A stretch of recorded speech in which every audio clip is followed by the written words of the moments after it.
If anybody was wondering, Tyson made $20 million between the fight against him and Jake Paul. But hold on a second. But in his prime, in 1997, Mike Tyson made $30 million in 4 fights. So that's basically $7.5 million a fight that he finished in like 35 seconds. He got into the ring with Jake Paul for 8 rounds for 20. Mike Tyson is reportedly outraged after Jake Paul made double his fight purse. How does Jake Paul, a YouTuber turned boxer, earn $40 million in a fight against Mike Tyson, one of the most legendary figures in boxing? That's double Tyson's earnings, and Tyson is the man who once ruled the heavyweight division with an iron fist. Rounds. Jake Paul apparently is getting $40 million. Mike Tyson only getting $20 million. I'm shocked at that. The most famous boxer alive is getting a smaller piece of the pie. I mean, they're the reported figures, but I hope that's not true. Tyson deserves an equal half of this pie, in my opinion. He's the reason they're selling out this stadium, right? He's the reason why a lot of people are going to buy this. Because Jake Paul's last fight against fucking Mike Perry didn't do shit. No disrespect to Jake or whatever, because he's bringing his own fucking substance to this, but Tyson is the story here. The story being, has Mike Tyson got enough left in the tank to bang Jake Paul out? Because we already know if Mike Tyson was young Mike Tyson, this wouldn't even be a fight worth making. Jake Paul wouldn't even be good enough to get in spar with Mike. It's a baffling situation that's left fans scratching their heads. But is it really as simple as saying Jake Paul stole the spotlight? Or does this reveal something bigger about the changing landscape of boxing? Jake Paul's $40 million paycheck is the kind of money that even established professional athletes rarely see in a single event. Yet here's a guy who didn't come up in traditional boxing gyms, didn't fight his way through the amateur ranks, and didn't spend years honing his craft in relative obscurity. Instead, Jake Paul built his empire in a completely different arena, the internet. Meanwhile, Mike Tyson, the man whose very name is synonymous with boxing greatness, made $20 million, a hefty amount by most standards, but not when you realize it's half of what Jake made. So how did this happen? It all comes down to influence, marketing, and timing. Somebody's taking advantage of my brother Mike. Iron Mike? You gotta renegotiate. These numbers don't even make sense. You were making more in doing less. Why'd you do it? How much money do you owe? And why do you owe them that much money that you had to do that? There you have it. Let's take a step back and think about what makes Tyson such a legend. This is a man who became the youngest heavyweight champion in history at just 20 years old. His knockouts were brutal, fast, and unforgettable. Fans didn't just watch Tyson fight, they watched him dominate. His name became synonymous with power, ferocity, and entertainment. Fast forward to today, and Tyson's name still carries weight. When the fight was announced, it wasn't Jake Paul's name that got the world buzzing, it was Tyson's. People who hadn't watched a boxing match in years suddenly cared, all because Mike Tyson was stepping back into the ring. Tyson even pointed out Jake's previous fight against Mike Perry as evidence. That fight didn't draw anywhere near the numbers that Tyson versus. Paul did. Why? Because Perry, while respected in the MMA world, doesn't have the kind of legacy Tyson does. Tyson's involvement turned this fight into an event that even casual fans couldn't ignore. You have people carry you? Yeah. Because you're that rich now. Is it true you made $90 million from this fight? No, who said that? Is it true that you made $170 million from this fight? It's not true. I made a lot of money, the most money I've made ever. But what are you going to buy with the money? probably a ranch. Whoa. Like a big piece of property. So who's really the A-side here? Tyson brought the legacy, the respect, and the fan base that made the fight possible. But Jake brought the modern-day marketing magic that turned it into a $60 million spectacle. It's a clash of old-school boxing greatness and new-school social media dominance. And in this case, it seems like the latter won out. For Jake Paul, this fight wasn't just a career highlight, it was proof that his strategy is working. At $40 million, this was his biggest payday yet, and he's not stopping here. Jake has made it clear that he's looking for even bigger fights, even bigger events, and even bigger paydays. One name that's already been mentioned is Canelo Alvarez. Yes, you heard that right. Jake Paul, who's only been boxing for a few years, wants to step into the ring with one of the greatest pound-for-pound fighters in the world. It sounds ridiculous, doesn't it? But if there's one thing Jake Paul has proven, it's that he thrives on doing the unexpected. You really think Jake Paul's afraid to get in there with Canelo Alvarez? Like, that's That's shocking to me that Ade said that, because obviously he doesn't know Jake Paul the slightest. Could I ask you though, 2025, is it a possibility, Canelo versus Jake Paul? Absolutely. Is it possible that Canelo's his next fight? Not sure. Okay, but it's a thing. This is not like pie in the sky. This is as real as ever. I think, look, we just put on the biggest event since the advent of cable for the combat sports, right? And so no matter what fighter you are, you have to look at that and say, that's a pretty special moment. That's a pretty special platform. Jake Paul doesn't need Canelo from a financial perspective, nor from like a belt perspective, because they're not going to fight for the belts that Canelo holds, right? If they were Sure. to fight. Canelo certainly doesn't need Jake Paul to make money either. So for me, if that fight was to happen, it has to be more than that. It has to be a desire to once again have the world stop and pay attention to this beautiful sport of boxing. His manager, Nakisa Bidarian, hasn't ruled out the possibility. In fact, they've been talking about Jake's potential to fight not just Canelo, but other big names in the sport. For Jake, it's not just about winning fights, it's about creating moments that people can't stop talking about. And here's the thing, Jake doesn't need to be the best boxer in the world to make these fights happen. He just needs to be the best at selling them. Jake has already shown that he can turn his internet fame into a legitimate boxing career, at least from a business perspective. His fights may not always be technical masterpieces, but they're always events. People tune in because they're curious, because they're entertained, and because Jake knows how to make them care. The question of who was the real A side of the fight between Jake Paul and Mike Tyson is one of the most hotly debated topics in boxing today. On one hand, the promotional materials and the financial outcome suggest it was Jake Paul. His name appeared first. Jake Paul versus Mike Tyson, a clear indicator in boxing hierarchy that he was positioned as the star. And of course, Jake walked away with the larger paycheck, a staggering $40 million compared to Tyson's $20 million. But does that tell the full story? Let's dig deeper into what makes someone the true A side. We all know how the fight between Jake Paul and Mike Tyson ended. Jake Paul winning by unanimous decision, I think. If I get it wrong, please drop it on the comment section. So the question is, how much did they earn from the fight? If you want to know, watch this video to the end. Yeah, I wasn't a big fan of the fight because obviously I'm a big fan of Mike Tyson. So I felt that fighting young Jake Paul would mean stepping himself too low. But after, finding out about the amount they received from the fight, I was like, it's kind of reasonable. After all, it's just an exhibitive match, not a big deal. Just do the fight and get paid. That is just it. It's not a big deal. So the question is, how much did they earn from the fight? Mike Tyson received around $20 million from the fight. Yes, $20 million from the fight. So if he should pay his crew, those that supported his crew members and so on, at least they should be pocketing between $10 to $15 million, which is cool cash, $2 million cash. How much did Jake Paul receive? $40 million. I repeat, $40 million. Yeah, whoop. So the money did not just come from the fighting; it also came from his promotions and some other stuff. So you get it, yeah. So that is it. So I guess Jake Paul has gotten his dream match against Mike Tyson. So guess what? Probably his next match will be between himself and Muhammad Ali. So basically, he will have to resurrect him from the grave so they can do some exhibition fight. After which he will now go back to, I don't know. Yeah.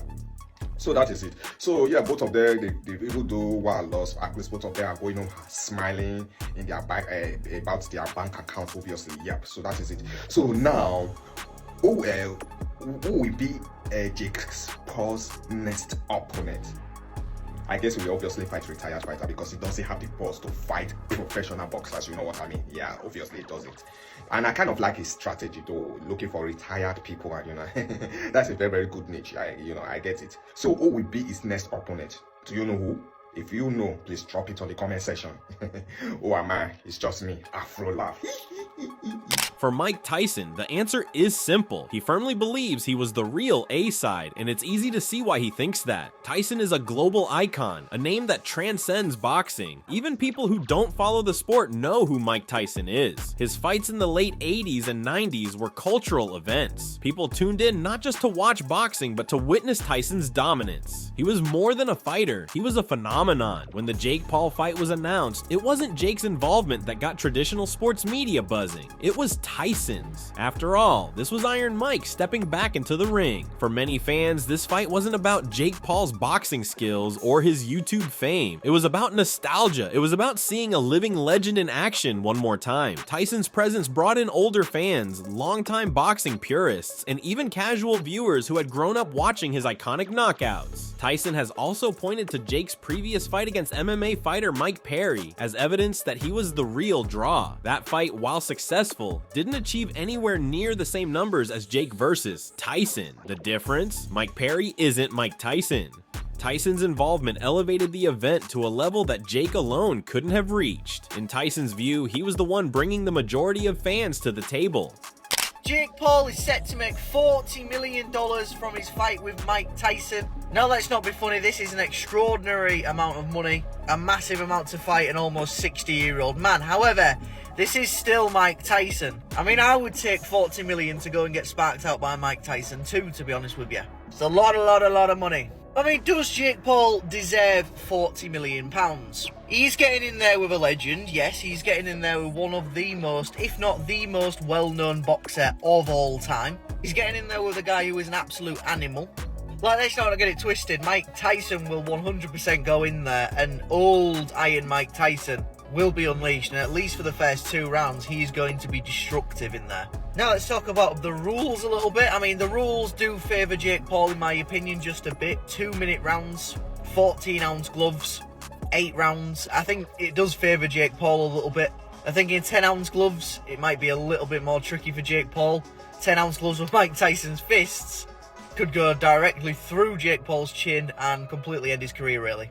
But anyway, I want to know your opinions in the comments. £40 million for Jake Paul ahead of this Mike Tyson fight. If Jake Paul's making this, how much is Mike Tyson making? And does Jake Paul deserve 40 million to get in there with? But here's the flip side. Being the A-side isn't just about legacy or who has the most loyal fans. In today's boxing world, it's also about who can sell the fight to the widest audience. And this is where Jake Paul has an undeniable edge. Jake understands modern marketing better than almost anyone else in the sport. He knows how to create buzz, generate controversy, and keep himself at the center of attention. Jake's fans are young, social media savvy, and highly engaged. They don't just watch his fights, they talk about them, share clips, and create viral moments. This kind of audience is incredibly valuable because they amplify everything Jake does, turning his fights into cultural events. So who was the real A-side? It's not an easy question to answer. Tyson's legacy and star power undoubtedly made this fight possible. Without him, this event wouldn't have been the same. But Jake's ability to dominate modern media and turn the fight into a spectacle is what made it such a financial success. In a way, they both played their roles, but the bigger paycheck suggests Jake's modern marketing approach carried more weight in the end. Not every fight lives up to the hype, and for many fans, the match between Jake Paul and Mike Tyson was one of those times. On one side, you had Mike Tyson, a man who built a legacy on delivering brutal knockouts. Has called him out to fight. So that was he's not going to fight any of those people. He's just going to try and fight the easiest people and then make himself look like he's the fucking best when he really is just a piece of shit. He said he's asked Nikisa to communicate with the Warrens about a Daniel Dubois fight. He's not going to fight Dubois. I mean, yeah. He's not even a heavyweight. Bro, he was gassed out fighting Mike Tyson, bro. I'm sorry, but like, yes, I know he probably took his foot off the gas because, you know, it's Mike Tyson. He doesn't want to knock out a legend, but we all know you're just full of shit. You're not really a heavyweight. You just fight all these people that are super easy to fight because you want to just make a name for yourself, get the easy money, easy bag. But I'm just here, for me right now, I'm like, where can he go now? Where can he really go? The fight didn't deliver the explosive moments people were hoping for. Tyson didn't show the same ferocity that earned him the nickname Iron Mike, and Jake didn't land the big headline-worthy shots he's known for hyping up. Instead, what fans got was a slower-paced bout that felt more like a spectacle than a genuine competition. But here's the twist. The quality of the fight didn't seem to matter all that much. Jake Paul still walked away with $40 million. Tyson took home $20 million, and the event raked in massive pay-per-view numbers. So what does that say about modern boxing? Has the sport become less about the fight itself and more about the personalities involved? For Tyson, the fight may not have been his best performance, but it still served a purpose. It gave fans a chance to see him in the ring one more time, and it added a hefty $20 million to his bank account. For a man who's had financial ups and downs throughout his life, that's nothing to scoff at. But it also raises a tough question. Should someone with Tyson's legacy have to settle for being part of a spectacle rather than the star of the show? Jake, on the other hand, seemed unbothered by the fight's underwhelming reception. For him, the event wasn't just about what happened in the ring, it was about what happened outside of it. The social media buzz, the press coverage, the pay-per-view sales, all of it solidified his status as one of the biggest names in boxing, regardless of how the fight actually played out. So while the fight itself may not have lived up to expectations, it achieved something bigger. It proved that in today's boxing world, the spectacle is just as important as the sport, and for better or worse, that's a trend that's likely here to stay. The well-being of how he's going to be received from the general public, and more specifically the boxing public, over the cheers and everybody saying it was a great event. He had to choose one, and he chose right, because it wouldn't have been good. And I personally, if something happened to Mike Tyson in that ring, it was going to be real hard for me to hold my composure when I got that mic to close out that event. Well, let me ask you this. When you say our generation isn't going, would not have taken it lightly had he really went in there with an agenda and done harm to Mike Tyson. Be specific. What would have been the reaction had he done what we feared could have happened to Mike Tyson? Explain to the audience what that would have been like for Jake Paul. Well, Jake was already dealing with backlash just for the fact that he took the fight with Mike Tyson at 58 years old. You got to realize lifers like myself, individuals who've been in the game since they've been, babies. We grew up in this. This is what we do. This is what we're always going to do. We're always going to be in the fight game in some way, fashion, or form. He would have got a lot of backlash. Way more than what he's getting right now. People don't like the age gap, and they say, man, that's weak. Come on, bro. You fight Mike at 58 years old? Together, they created an event that was bigger than the sum of its parts. And that's the key takeaway for boxing promoters. In today's world, it's not just about the fight, it's about the story. Who are the fighters? Why should people care? What makes this fight different from every other fight happening that weekend? If you can answer those questions, you can sell tickets, no matter who's in the ring. But there's a downside to this shift. For traditional boxing fans, the rise of personalities like Jake Paul can feel like a slap in the face. These are people who grew up watching fighters like Tyson, Muhammad Ali, and Sugar Ray Leonard, men who earned their fame through years of hard work, grueling training, and unforgettable performances. To see someone like Jake Paul, who hasn't paid those same dues, out-earn legends like Tyson is frustrating, to say the least. And it's not just the fans who are feeling this. Established fighters who have spent their careers building their records are starting to speak out. They're asking why a YouTuber can make more money in one fight than they've made in their entire careers. It's a fair question, and it highlights a growing divide in the boxing world. On one side, you have the traditionalists who value skill, technique, and legacy. On the other, you have the entertainers who prioritize marketability, personality, and buzz. The fight may be over, but the conversation around it is far from finished. Fans and boxing experts alike are still debating what this event means for the sport and whether it's a sign of progress or decline. So allegedly the fight was scripted, and there's this leaked script for the fight basically breaking down every single round and what actually happened.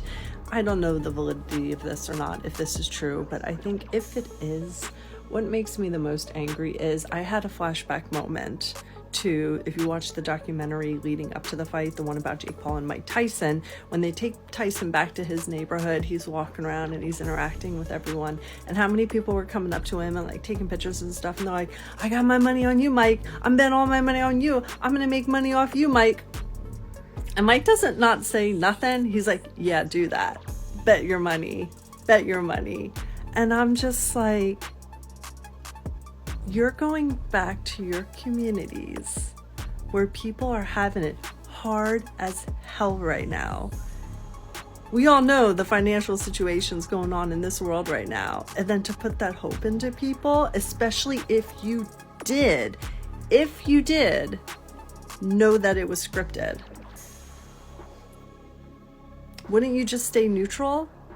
Like, not only are you going back and just telling random people, like, hey, it's your money, you blow where you blow it, even though I already know what the outcome's gonna be, but going back to, like, that is a... For many fans, the fight was a letdown. They came in expecting fireworks, and instead, they got what felt like a glorified exhibition. Tyson didn't deliver the kind of performance he's known for, and Jake didn't do much to silence his critics. It was a fight that promised a lot, but delivered little, at least in the eyes of traditional boxing fans, but not everyone saw it that way. For Jake's fans, the fight was a win, regardless of what happened in the ring. They got to see their favorite internet personality go toe-to-toe with a legend, and they got to be part of the conversation that followed. For them, the fight wasn't just about the punches, it was about the spectacle, the drama, and the chance to see Jake Paul prove his doubters wrong, and that's where the divide lies. Traditional boxing fans see the fight as a sideshow, a distraction from the real sport, but Jake's fans see it as the future of boxing, a new kind of entertainment that blends the excitement of a fight with the drama of a reality show. Even within the boxing community, opinions are split. Some fighters and analysts see Jake Paul as a disruptor who's bringing fresh eyes to the sport. They argue that his ability to draw a crowd is good for boxing, even if he's not a traditional fighter.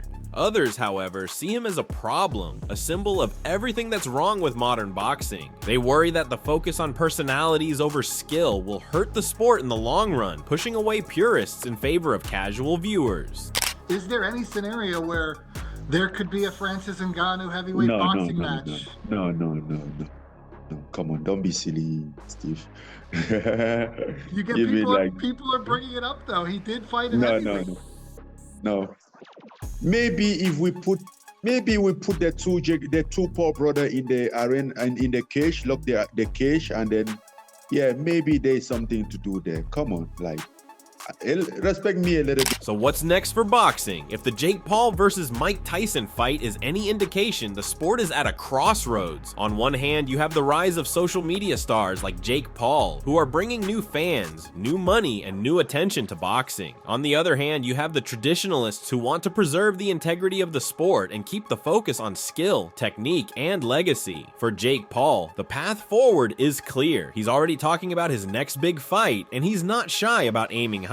Whether it's Canelo Alvarez or another big name, Jake is determined to keep building his brand and proving that he belongs in the ring. And as long as he can keep selling fights, there's no reason to believe he won't succeed. For Tyson, the future is less certain. This fight was likely one of his last, and while it added a significant sum to his bank account, it also raised questions about how his legacy will be remembered. Will he be seen as a legend who helped elevate the sport, or as a former champion who became part of the spectacle? If you enjoyed, leave a like and subscribe. More videos are on screen now.